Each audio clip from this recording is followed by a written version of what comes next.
పెద్దలందరికీ నమస్కారం అండి. ఆఫ్ ది డేస్ అందరికీ నమస్కారం.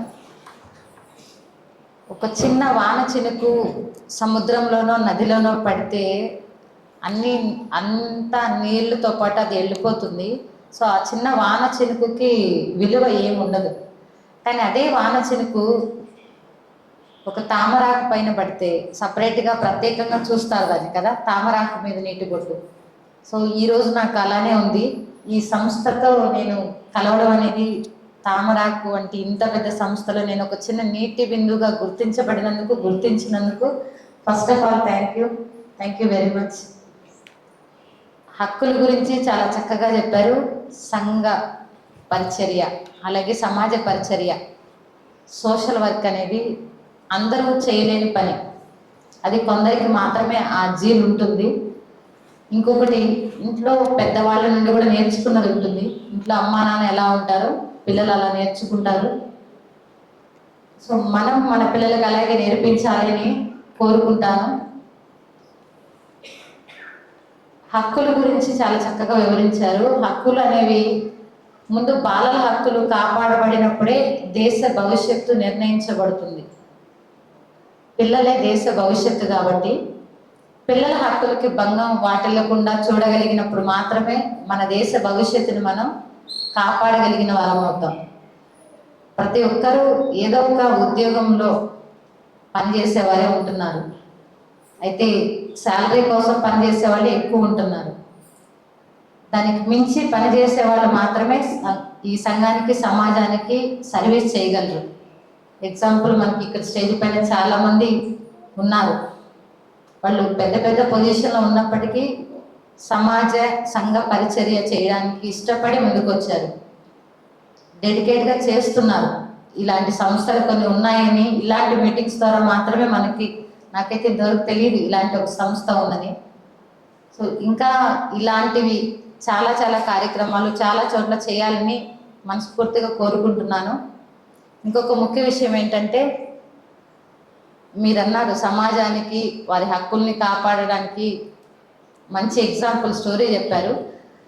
అంటే సర్వీస్ చేయడానికి చదువు, డబ్బు ఇవేమీ అవసరం లేదు.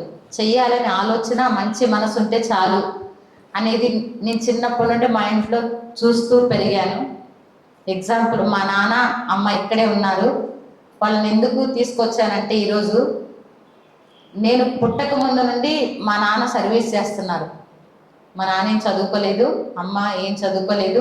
చదువుకోవాలని ఆశ ఉన్నా వాళ్ళ ఇంట్లో పరిస్థితులు సరిలేక చిన్న వయసు నుండి కష్టపడుతున్నారు. అయితే ఫ్యామిలీ, పొలము, పిల్లలు ఇంత మాత్రమే కాకుండా మా నాన్న అక్కడున్న చుట్టుపక్కల ప్రతి గ్రామంలో ఎవరికైనా విషసర్పం, పాము, తేలు, సోరియాసిస్ ఎలాంటి ప్రమాదకరమైన పరిస్థితిలో ఉన్న వాళ్ళు ఎప్పుడు వచ్చినా దాదాపు 45 ఇయర్స్ నుంచి 45 సంవత్సరాల నుంచి ఫ్రీ సర్వీస్ చేస్తున్నారు.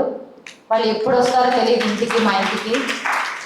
వాళ్ళు చాలా పేదవాళ్ళు ఉంటారు, లేదా హాస్పిటల్లో చేతులు ఎత్తేసి డిశ్చార్జ్ అయిపోయి ఇంటికి వచ్చేసిన వాళ్ళు ఉంటారు. అలాంటి వాళ్ళకి కూడా అది అర్ధరాత్రి వచ్చినా, ఎప్పుడు వచ్చి నైట్ అంతా వాళ్ళ దగ్గర మేలుకొని కూర్చోండేవాళ్ళు. దాంతో మా నాన్నగారి కంటి చూపు కూడా చాలా దెబ్బతింది.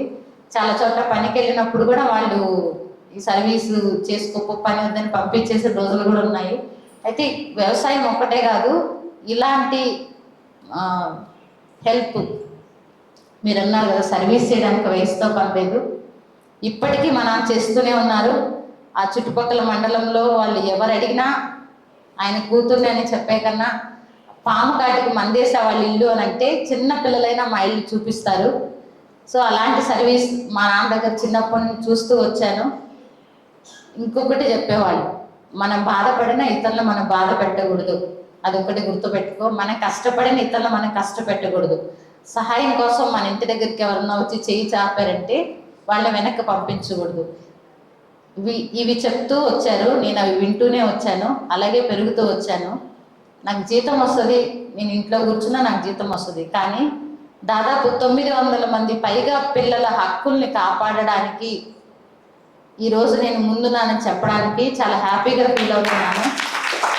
వాళ్ళందరూ మీరు అన్నారు కదా, trafficking, physical abuse, bonded labour, child labour, begging children, orphan, semi orphans, HIV affected children ఇంతమంది 900 మంది పిల్లల పైగా మా అండర్లో ఉన్నారు.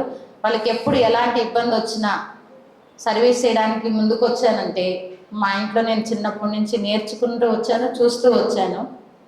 కాబట్టి ఇంత మంచి అవకాశం నాకు ఇచ్చారు.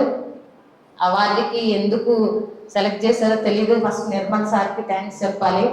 చెప్పినప్పుడు నేను ఏముందలే అవార్డే కదా అని అట్లా అనుకున్నాను, కానీ ఇంత ఆనర్ ఉంటుంది అనుకోలేదు. సో ఇలాంటి పరిస్థితికి కారణమైన తల్లి తండ్రి, అంటే మనం విత్తనాలు వేసినప్పుడు మంచి పండ్లు తినగలిగి తీసుకోగలుగుతున్నామంటే ఆ చెట్లు విత్తనాలు వేసిన వాళ్ళు ఉంటే మంచిది అనిపించింది. సో నాకు మోరల్ వాల్యూస్ నేర్పిస్తూ చిన్నప్పటి నుండి ఉన్న తల్లిదండ్రుల సమక్షంలో తీసుకోవాలనే ఉద్దేశంతో మా అమ్మ నాన్నకి చెప్పకుండా ఇక్కడ తీసుకొని వచ్చాను. థ్యాంక్ యూ సో మచ్ అవకాశం ఇచ్చింది.